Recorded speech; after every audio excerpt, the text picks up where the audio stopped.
Look at Nico Harrison's face right now when the Dallas Maverick is the first overall draft pick. As if by destiny, Cooper Flag is wearing a Dallas Mavericks t-shirt during in his workout video. Looks like it has been foreshadowed. And this one-legged fadeaway by Dirk Nowitzki is using Dirk Nowitzki's move. And now he has the potential to be the first overall draft pick by the Dallas. The 2025 number 1 pick and Cooper Flag goes to the Dallas Mavericks. Oh yeah, no freaking way. Wow, everyone tried to tell me I was stupid and that I should be fired, but I guess I showed all of you. This is rigged. Prove it. The first person I want to thank is Luka for proving me right and showing everyone that he's a fat slob that can't play defense. What? And to all the haters, kiss my nuts and suck my big ass Johnson. It ain't bigger than mine. Yes, it is. So last drop lottery was a shock when the Dallas Maverick won the lottery, and despite of their 1.8 chance, the social media community got hype with this announcement. GM Nico Harrison, often scrutinized by his decision to trade Dallas superstar Luka Doncic, and during this mid-season for Anthony Davis and Max Christie, Flag is averaging 19 points and 7 rebounds during his college career in Duke. Is listed as 6'9", but is actually 6'7" in his real height, and has an athleticism with great mid-range game and good court vision.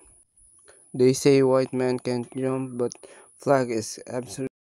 Eto na si Kevin Kembao ensayo patungong Amerika para sa NBA Summer League at Pinoy Young NBA. So isa nga ngayon marahil sa mga mainit na topic sa basketball scene sa bansa ay ang ating gilas young star player na si Kevin Kembao. Yes, dahil nga sa napipinto nitong pagpunta sa Amerika upang sumailalim sa mga iba't ibang NBA team workouts. At the same time ay ang makakuha ng spot para sa isang NBA team lineup sa Summer League ng mismong NBA. Isang once in a lifetime opportunity ito lalo na sa malalarong tulad ni KQ na hindi ganong na-expose sa international basketball scene noong kabataan nito. Siguro mas malaki ang tsansa ni KQ kung bago mag-high school or high school pa lamang ay nakakuha na ito ng ilang opportunity para lumaro sa US. Pero hindi pa nga huli ang lahat para dito kay KQ dahil ito nga ang big shot or big chance nga ang interes na nakuha niya na ito sa ilang NBA teams upang matupad niya ang matagal ng pangarap ng mga Pinoy ang magkaroon ng pure-blooded NBA player. Hindi natin maikukumpara sa naging journey o magiging journey pa ni Kai Sotto sa Amerika pagdating sa NBA gold dahil iba naman ang case ni KQ. Sa palagay ko, though may mas edad si KQ kesa kay Kai noong sumubok ito sa Summer League, ay nandoon naman ang kalamangan na mas matured ang laruan ni Kembao ngayon kesa kay Kai Sotto noon. Malaking bagay kung iisipin. Idagdag pa natin dito ang pagiging agresibo nito na makakuha ng shot. At syempre, since si KQ ang pinakaunang Pinoy player na susubok sa NBA, ay iba yung inspirasyon ulit yon, hindi ba? Kaya naman para sa akin ay iba ang aura na tanga ni Kembao kesa kay Kai noon. Kaya naman ito bago tumungo sa Amerika ay ngayon pa lamang ay puspusan na ang paghahanda ni KQ para sa isang bibihirang opportunity na ito. Kumbaga, yes, nandoon na tayo sa maliit na tsansa pero much better na yon kesa sa zero chance, hindi ba? Sa ngayon ay nag-ensayo na si Kevin Kembao upang manatili ang kondisyon nito sa isang pribadong pamamaraan. Bilib din talaga ako sa dedikasyon ng player natin na ito. Kung iisipin ay busy ang schedule niya ngayon dahil nga sa mga kabi-kabilang mga endorsement at may mga exhibition games pa siyang dinadayo upang makalaro. Inaasahan na pagkatapos ng NBA Finals o bago ay nasa US na si KQ dahil yun na rin ang mga time na nagsisimula na ang mga NBA teams workouts. Samantala, speaking of NBA team workouts, ay sa ngayon ay ongoing na nga ang isa pang workout sa NBA na first step ng mga NBA prospect na sasalang sa 2025 NBA Draft. Ito nga yung NBA Draft kan patuloy ang puspusang paghahanda ni Kevin Kembao bago tumungo sa Amerika at daming naloko ng cake.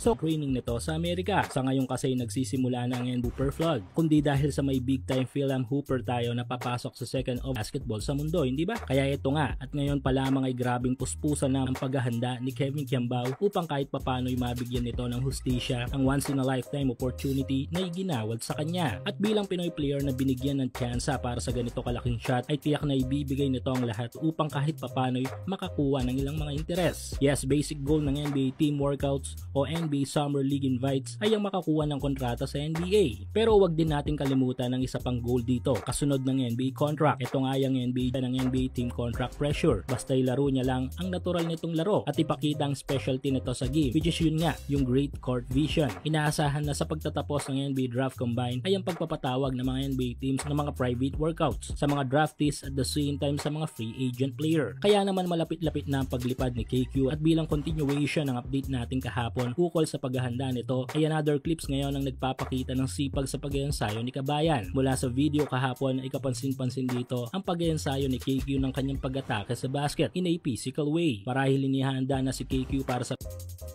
Samantala kung ang pagpasok pa lang sa mga private NBA team workouts ay ang ating topic nitong nakaraan ay meron namang isang page sa Facebook na tila direkta na ang pagpasok sa NBA ni KQ ang inaanunsyo. Ayon sa page na ito na nag-iensayo sa kampo ng Golden State, lumipad na si KQ patungong USA upang mag-training, kahit pa nga kakasabi lang natin na nag-iensayo pa ito dito sa bansa. Anyway, malinaw pa sa sikat ng araw na isa itong peking balita, at dahil mga updates ukol kay Kevin Kiambao ang ginagawa natin kung kaya't natabik tayo sa issue na ito. Well, may ilang mga tanong akong nabasa dito na hindi raw pwedeng i-sign ng Golden State si KQ kung totoo man ang balitang ito, dahil daw hindi nga ito nakalista sa draft ng NBA. Actually, pwede, dahil mga international prospect ay automatic na pasok sa draft o magiging undrafted kahit nga hindi mag-apply o magpalista ng name. Ang numero 1 halimbawa na nga dito